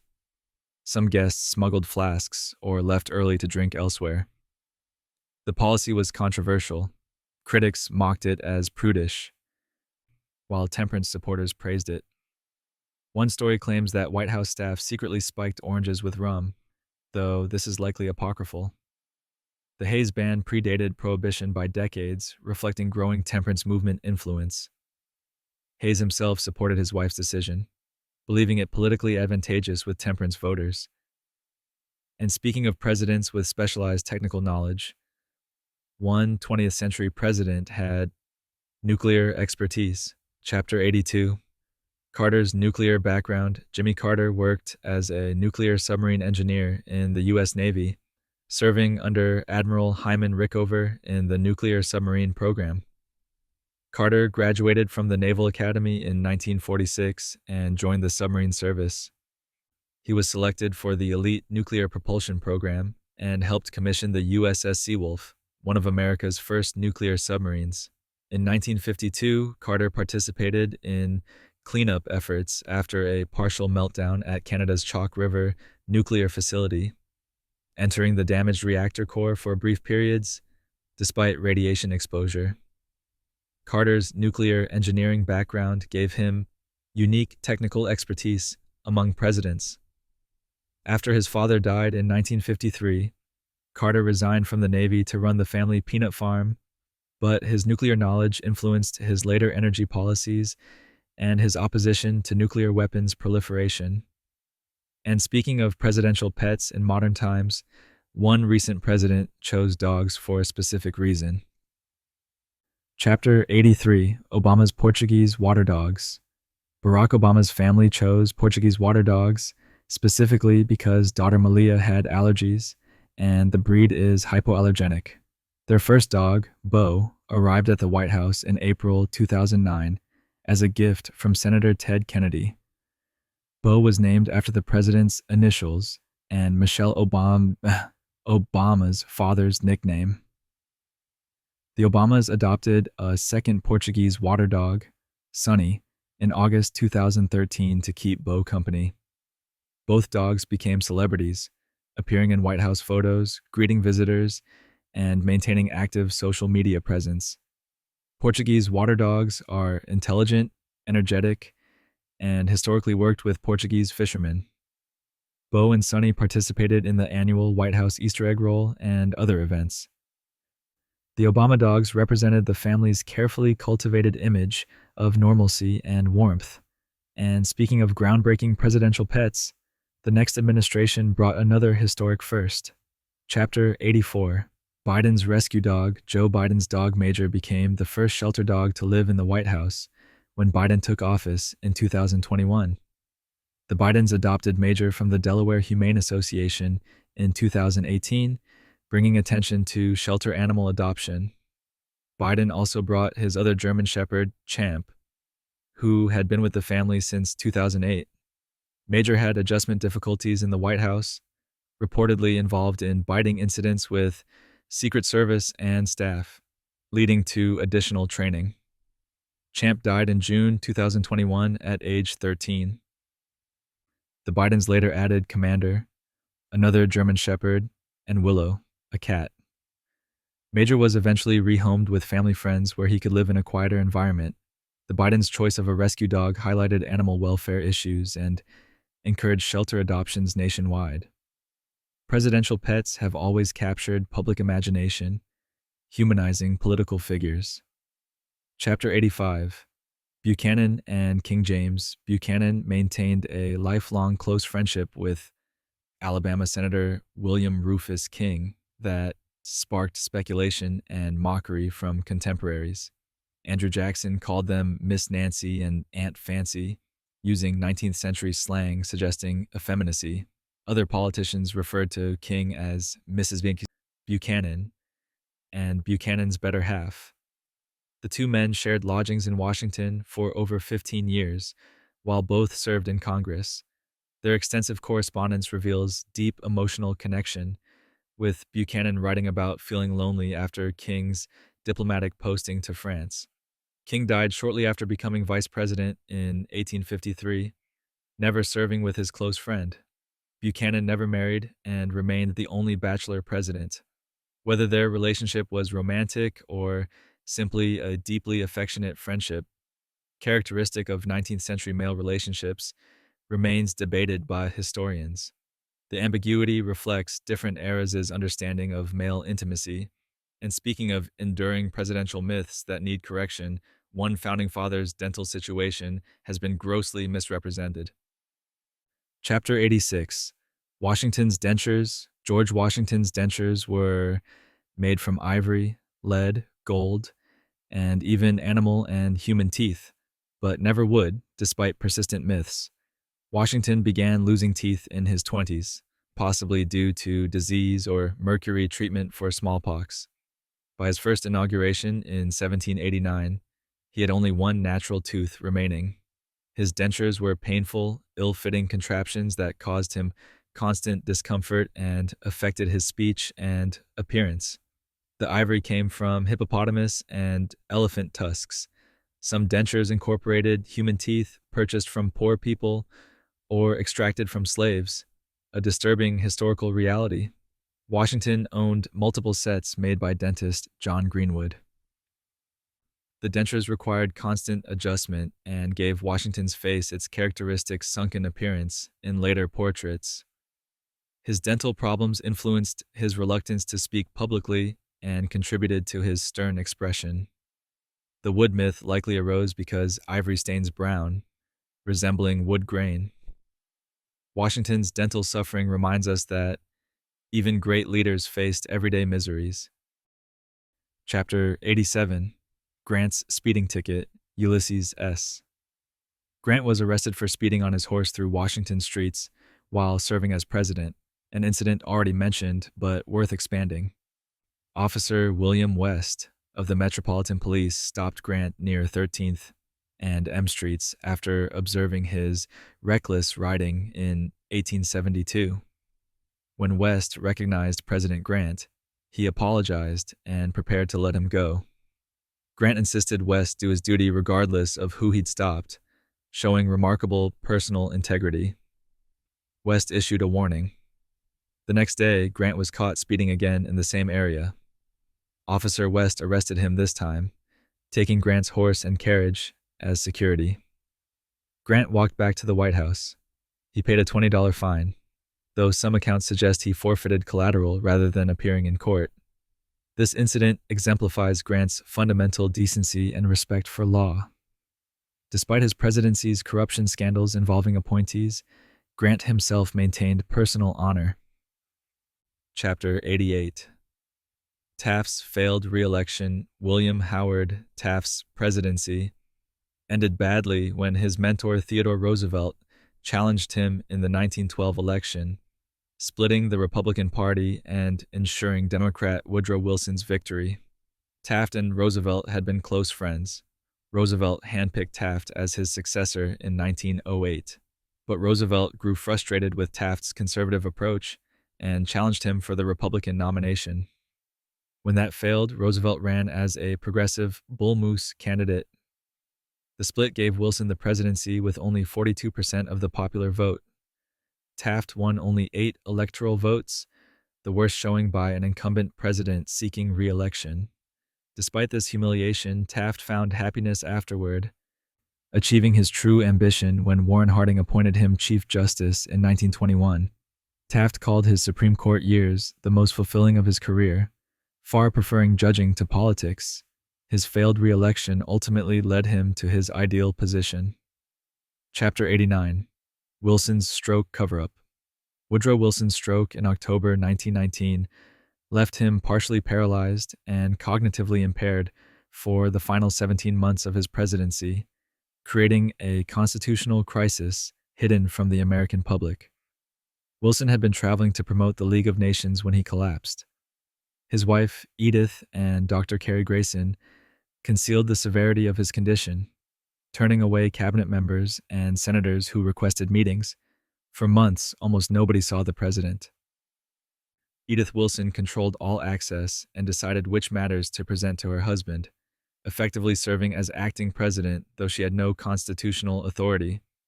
Cabinet meetings continued without Wilson's attendance.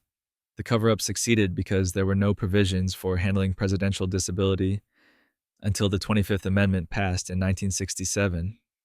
Wilson's incapacity raises troubling questions about who actually governed America during this crucial period following World War I. Chapter 90. The peaceful transfer of presidential power represents America's greatest democratic achievement, with 46 transitions occurring since 1789, including several during wartime and crisis. George Washington established the precedent by voluntarily stepping down after 2 terms when he could have remained president for life. John Adams peacefully transferred power to his rival Thomas Jefferson in 1801, the first transfer between opposing parties. Every subsequent president has eventually relinquished power, even those who lost re-election or faced impeachment. The tradition held even during the Civil War when Lincoln succeeded Buchanan despite Southern secession. This consistent pattern distinguishes American democracy from countless nations where leaders cling to power through force. The 2-term tradition became constitutional law through the 22nd Amendment in 1951. While the 2021 transfer saw unprecedented disruption, the constitutional process ultimately functioned. These peaceful transitions, more than any single president's achievements, define American democracy's enduring strength. Chapter 91. Taft's Yale Skull and Bones membership of William Howard. Taft belonged to Yale's secretive Skull and Bones Society, joining in 1878. This elite organization, founded in 1832, accepts only 15 Yale seniors annually. Taft shared this membership with both George H.W. Bush and George W. Bush, making them part of an exclusive presidential fraternity within a fraternity. The society meets in a windowless building called the Tomb and conducts secret rituals that members never publicly discuss. Skull and Bones has included numerous influential Americans, including senators, Supreme Court justices, and business leaders. Critics view it as an elite power network, while members dismiss such concerns. Taft's membership connected him to powerful networks that aided his political rise. The society's secrecy fuels conspiracy theories, though its actual influence is debated. All three Bonesman presidents downplayed their membership when questioned. And speaking of presidents with dangerous pasts, one earlier president survived far more violent encounters than secret society initiations. Chapter 92: Jackson's Duels. Jackson carried bullets in his body from at least 2 duels for the rest of his life. His most famous duel occurred in 1806 when he killed Charles Dickinson, who had insulted Jackson's wife, Rachel. Dickinson shot first, hitting Jackson near his heart. Jackson absorbed the blow, took careful aim despite his wound, and killed Dickinson. The bullet lodged too close to Jackson's heart to remove safely, causing him lifelong pain. In another duel, Jackson took a bullet in his shoulder from the Benton brothers during a Nashville shootout in 1813. Jackson's willingness to duel and fight earned him respect in frontier Tennessee culture, where personal honor demanded violent defense. His violent past shaped his presidency's aggressive style. And speaking of presidents leaving unusual records, another leader documented his conversations in unexpected detail. Chapter 93: LBJ's recorded phone calls. Lyndon B. Johnson secretly recorded thousands of phone calls during his presidency, creating an invaluable historical archive that also reveals his crude personality. Johnson recorded calls with congressmen, foreign leaders, and even his tailor, Joe Hager. In one famous call from 1964, Johnson ordered pants with extra room where your nuts hang, describing his physical needs in graphic detail. He discussed the bunghole area and demonstrated zero embarrassment about bodily functions. Johnson also recorded himself insulting opponents, cursing, and manipulating politicians. These recordings provide unprecedented insight into presidential decision-making during Vietnam War escalation and Great Society legislation. Johnson's conversations reveal his legendary persuasion techniques, his insecurities, and his domineering personality. The tapes were released years after his death, shocking listeners with their crudeness. Modern historians consider them invaluable primary sources, despite their often disturbing content. And speaking of presidents, warning about important issues, one military leader left office with a prophetic message. Chapter 94: Eisenhower's Military-Industrial Complex. Warning: Dwight D. Eisenhower delivered his farewell address on January 17, 1961, warning Americans about the military-industrial complex. This phrase described the powerful alliance between the military establishment and defense contractors, which Eisenhower feared could distort national priorities and undermine democracy. Coming from a 5-star general and 2-term president, the warning carried enormous weight.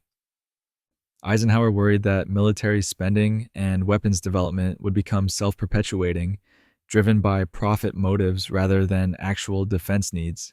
He cautioned against allowing this complex to gain unwarranted influence over government policy.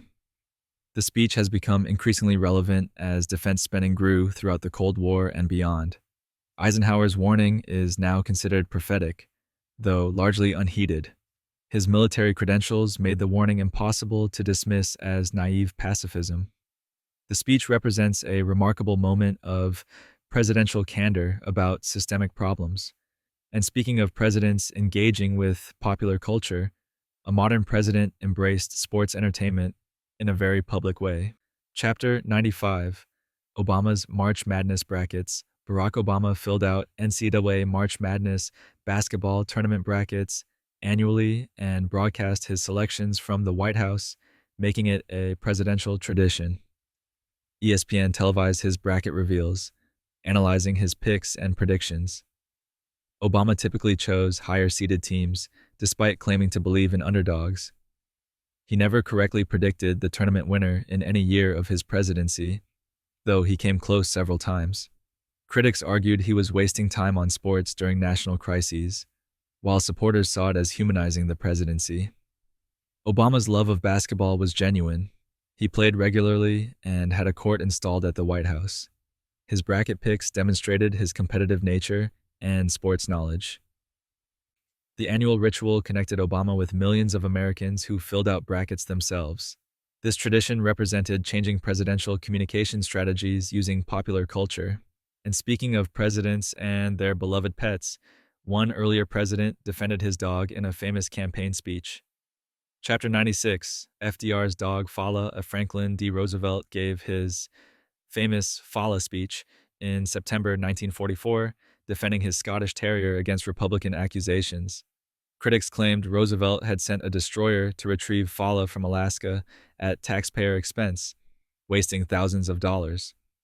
Roosevelt masterfully turned this attack into humor, saying Republicans were attacking not just him, but his little dog.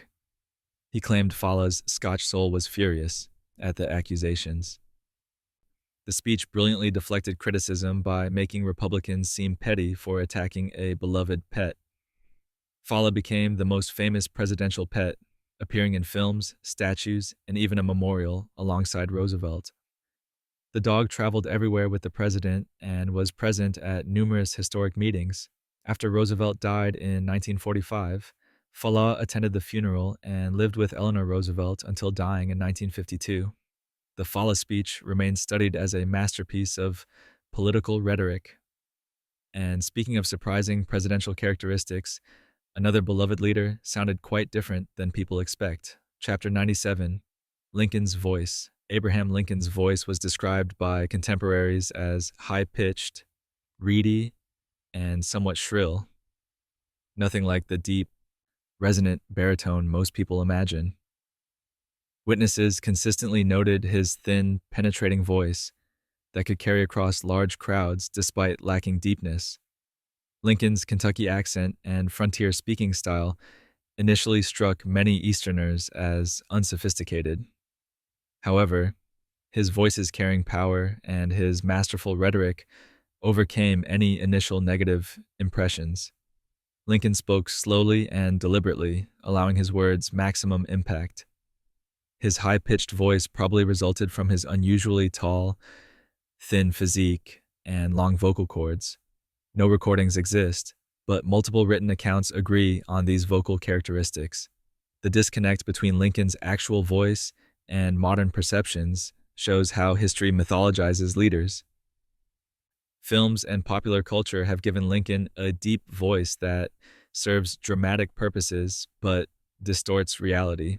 And speaking of unexpected presidential appearances, a recent president took entertainment involvement to new levels. Chapter 98, Trump's wrestling cameo. Donald Trump appeared at WWE WrestleMania 23 in April 2007 in the Battle of the Billionaires storyline. Trump and WWE owner Vince McMahon each backed a wrestler, with the loser getting his head shaved. Trump's wrestler won, and Trump tackled McMahon, delivered punches, and helped shave his head before a roaring crowd. Trump had maintained a relationship with WWE for years, hosting WrestleMania events at his properties. His wrestling appearances demonstrated his comfort with entertainment spectacle and his willingness to appear ridiculous for publicity. The WWE inducted Trump into its Hall of Fame in 2013. His wrestling persona, brash, combative, and over the top, closely resembled his later political style. Trump understood that WWE's combination of sport, drama, and showmanship paralleled modern politics. His comfort performing in this environment foreshadowed his unconventional presidential campaign tactics. And speaking of contrasts between entertainment and serious leadership, America's first president faced the ultimate temptation of power. Chapter 99, Washington's refusal of kingship. George Washington rejected suggestions that he become king or president for life, establishing America's democratic tradition through his restraint. After the Revolutionary War, some Continental Army officers proposed making Washington king during the 1783 Newburgh Conspiracy. Frustrated with Congress's failure to pay soldiers, Washington firmly rejected this notion, considering it a betrayal of everything the revolution represented. His famous response to Colonel Louis Nicola, who had suggested monarchy, expressed shock and disappointment at such anti-republican sentiments. Later, after serving 2 terms as president, Washington voluntarily stepped down despite being able to serve indefinitely. King George III reportedly said that if Washington truly relinquished power voluntarily, he will be the greatest man in the world. Washington's refusal to cling to power set the precedent for peaceful transfers and term limits. His restraint demonstrated that Republican government could work. And speaking of presidential family matters, one president's daughter became unexpectedly famous. Chapter 100. Cleveland's baby Grover, Cleveland's daughter Ruth, born in 1891, became a celebrity as the first child born in the White House to a sitting president. Newspapers published constant stories about baby Ruth, and the public adored her. The Curtis Candy Company claimed their Baby Ruth candy bar, introduced in 1921, was named after her, though most historians believe this was a marketing fabrication to avoid paying royalties to baseball star Babe Ruth. Ruth Cleveland died of diphtheria in 1904 at age 12, 17 years before the candy bar appeared. The timing makes the company's claim suspicious, as Babe Ruth's fame peaked exactly when the bar launched. The Curtis Company maintained the Ruth Cleveland story to avoid trademark conflicts. This naming controversy remains debated, though evidence strongly suggests the bar honored the baseball player, not the president's daughter. And speaking of presidents sharing pieces of history, one leader distributed extraterrestrial souvenirs worldwide. Chapter 101. Nixon's Moon Gifts. Richard Nixon distributed fragments of moon rocks to all 50 states and 135 foreign nations as goodwill gifts following the Apollo 11 and Apollo 17 missions. These goodwill moon rocks were tiny samples, usually less than 1 gram, mounted in lucite displays alongside flags that had traveled to the moon. Nixon presented these gifts as symbols of American achievement and international cooperation in space exploration. Many recipients treated these gifts carelessly. Numerous moon rocks have been lost, stolen, or sold on black markets. Some states display them in museums, while others stored them in forgotten warehouses. The moon rock's value is immense, both scientifically and monetarily, making their widespread distribution controversial in retrospect. Nixon's gesture reflected 1960s and 70s optimism about space exploration's unifying potential. These lunar fragments represent humanity's greatest exploration achievement, distributed by a president who would soon resign in disgrace, creating a poignant historical irony. And that's 101. From Washington refusing a crown to modern presidents installing Diet Coke buttons, we've covered over 2 centuries of presidential peculiarity. So, the next time someone tells you history is boring, just remember, someone once held the nuclear codes while secretly blind in one eye from a boxing match. Another terrorized dinner guests with an amphibious car, and at least 3 of them couldn't touch a light switch without fear of electrocution. Sleep well tonight knowing that no matter how weird your day was, you've never had to explain to the nation why your parrot was cursing at your funeral. Sweet dreams.